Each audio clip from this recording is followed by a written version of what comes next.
What is up, guys? Welcome back to the channel. My name is Travis. This is TWA Motorsports, and today we are going to talk about everything building. So I've been asking you guys, I haven't had a ton of time because of this building and life and family. I haven't had a ton of time to work on any cars. I've been asking you guys in the community section to give me some ideas for videos that I could shoot and not take a ton of time, and you guys have been great. Thank you for all those ideas. I'm going to try to accommodate just about every one of them. Now, some of them were ideas that they take quite a while, but for today, we're going to talk about my building. Now, the building, for the most part, is complete on the outside. Now, we still have a ton of stuff to do on the inside, but today I'm going to go over the cost involved to get where we're at currently, and then I'm going to go over kind of what I have as for a vision on the inside and what I'm thinking it's going to cost me to finish. Now, once I completely finish it, I'll make a video showing you guys everything that I've put into it and what it has cost me. But for today, we're just gonna go over the outside and where we're at currently. So what I'm gonna do is I've taken pictures through this process. I'm gonna show you guys those pictures, and then once those pictures finish up, we will come back, we'll look at it and talk about the size and the cost and where we're at.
So as you can see, we are now to this point, which, like I said, the outside is completely finished.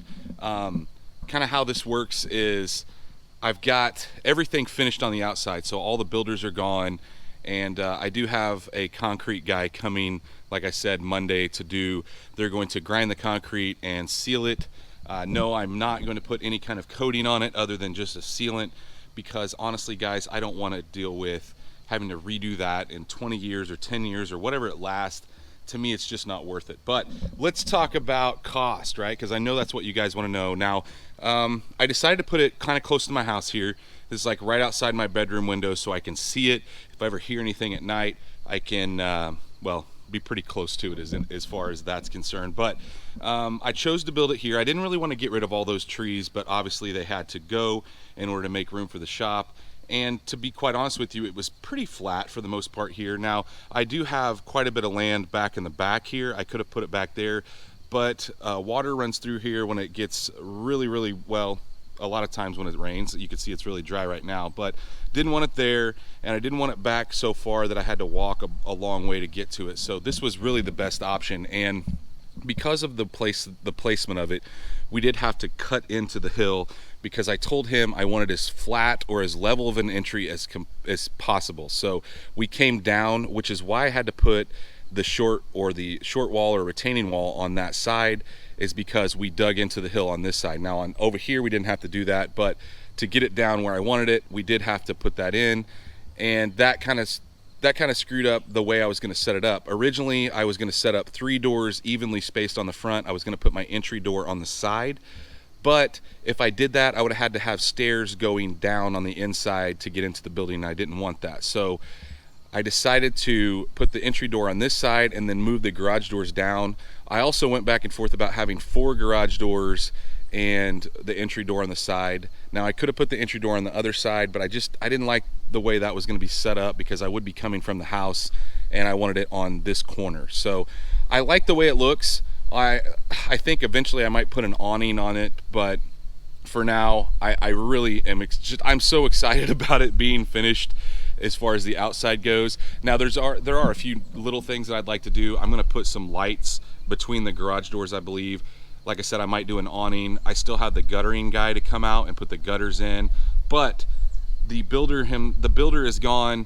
And well, let's talk about the cost involved. So the building is 45 by 50, so it's 45 this direction and it's 50 deep.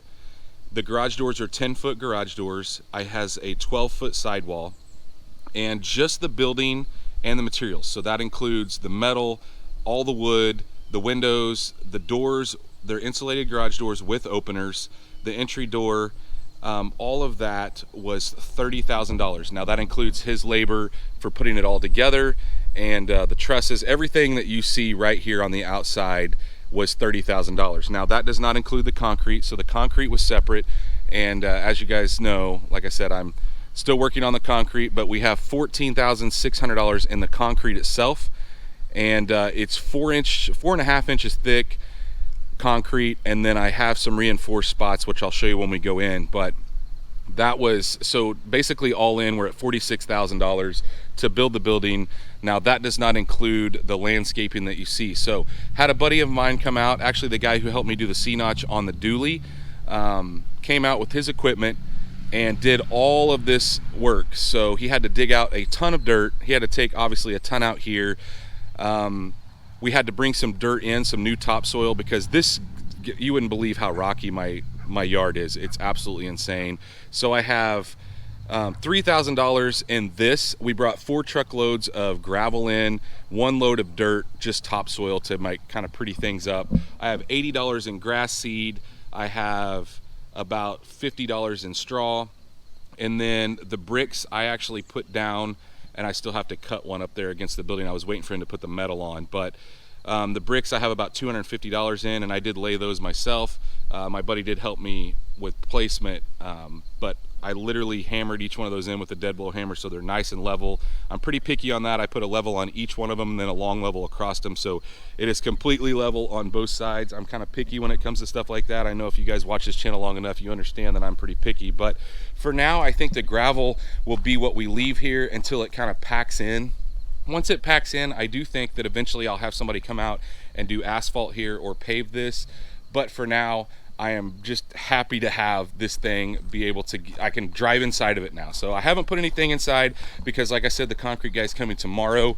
The only thing I would change on the outside so far is I didn't notice that he put gold hardware on the door, which I'm not gonna leave. That is not gonna work for me. But on the inside, let's talk about, see if we can get this garage door. So as I said, the garage doors are all 10-foot garage doors. They all have jack shaft openers is what I would call them. So they reel up on the side, similar to the one I installed up top in my top garage in order to get my lift. You don't have that junk hanging on the inside, which is really, really nice. You don't have to deal with stuff being in the way if you decide to put a lift here. But I'm super happy because those garage door openers, they're probably $500 to $600 a piece, and the garage doors are probably $1,000, if not more, a piece. So, you know, you're looking at what, $1, $2, $3,000 in garage doors, and then $1,500 in openers just for that stuff. So that's quite a bit of money right there. As far as the inside, obviously we have a long way to go as far as that's concerned, but kind of my vision here, guys, is I did pour the concrete extra thick on the front side here because I'm going to put a 2-post lift there. So it's about, I told him to make it at least 8 inches. He actually made it 12 inches in 2 sections where I'm going to be bolting the lift down. Now the 4-post doesn't require that, so that's the only place that I've got it thicker. And so my plan is to put a 2-post here on this front garage, and then put my 4-post that's currently in my upstairs garage here, and then all my tools and stuff I think are going to go in that corner. I'm not really sure. I haven't decided how I'm going to set that up because, to be quite honest with you guys, until I get it wired or decide where I want my wiring to go, I don't really know where I'm going to be setting stuff. The other thing is, obviously we have a ton of costs still to come, because I did run the service line. You guys can see it. I had him put a piece of conduit when he poured this concrete in the corner here, so I could make a nice transition. I didn't have anything on the outside of the building. The wire actually runs up through the concrete floor. Me and my dad did pull that, so just that service line that goes from there, we rented a trencher, which was a nightmare because of all the rock, but we trenched from that corner all the way over to my service pole. And so obviously we're gonna have to do some work there. I do have to buy a 320 amp meter loop. I also have to buy a new weather head and new conduit to run up the line. So we have a ton of work as far as doing wiring goes. I don't have any of that completed, and that's cost that I didn't think I would incur. So you're talking about, that's $500. I had to rent the machine. That meter's probably going to cost me another $2,000. So we had quite a bit involved in just that. That was $2,000 that I didn't think I was going to have to spend. But as I said, me and my dad are going to wire it ourselves. I do have a guy coming out to give me prices on LEDs. Now he's just selling me the lights. He's not installing them. And then I would like to obviously insulate it and then put metal in it. So I think insulation, let me know if you guys have done that before, but the spray-in closed cell insulation I think is what I'll do. We're obviously gonna have to, or I'd like to get the wiring and maybe some air lines ran before he comes out, or I have somebody come out and insulate it. But that's stuff that I don't know how soon I'll do it, just because this project to me has snowballed out of control as far as price goes. There's a lot of unknowns that I didn't think about. I didn't even think about doing gravel and all this stuff. I didn't think about the service line. So that's $5,000 I didn't think I was going to spend. Obviously we still have to wire it. That's probably another $5,000 with lighting and the breaker box and all the outlets and whatnot. Insulation, I'm assuming, is probably around another $5,000 to $8,000. I would really like to put metal on the inside, so it's nice and finished on the inside, but I don't know how soon I'm going to be doing any of that stuff. I know the wiring's going to come. If the wiring gets here, then we can at least get in here and start doing stuff. And to be honest with you, once the floor's done, guys, I'm going to start pulling cars in here, and we can just work around it if I have to. I can pull them out, we can work, and I can pull them back in, but I won't have all the stuff sitting outside, which will be nice. But let me know what you guys think of this thing. I'm really excited. Words can't describe how excited I am. I know I told you that in the last video update on this, but I've been waiting for this thing for a long time, and I think it's really going to help the channel out as far as me being able to come out here. Sometimes I can't sleep, so at that point I can come out here, flip some lights on, and I can do some videos. Maybe I can put out some more content for you guys, maybe some more in-depth stuff where we really blow stuff apart, since I have room now, and I am planning to move everything into this shop. Oh, the other thing I thought about is security. I've obviously got a security set up in my house, so I think I'm going to move that. More security. I think I can patch into that and move security out here. If not, I'm going to get a separate security system with maybe some cameras and some motion sensors and whatnot, obviously to keep all this stuff safe. But I am going to be moving everything out of the garages. So the basement garage, the top garage, all that stuff is going to go in here. I don't know how soon. I would really like to, as soon as the garage floor is done, I would like to get the lift over here, and that way I can kind of know where I need to drop the power line and the air line for the lift. But if you guys like this video, I know I haven't worked on a lot of cars here recently, but like I said, I've been all tied up with stuff like this, and I appreciate all your guys' ideas on videos. I'm going to try to accommodate a majority of those videos. But anyway, if you did like this video, guys, please smash that thumbs up button. If you are not subscribed, go down, hit that subscribe button. While you're down there, make sure you ring that bell icon. That notifies you every time we drop a new video, and stay tuned to see what we get into next.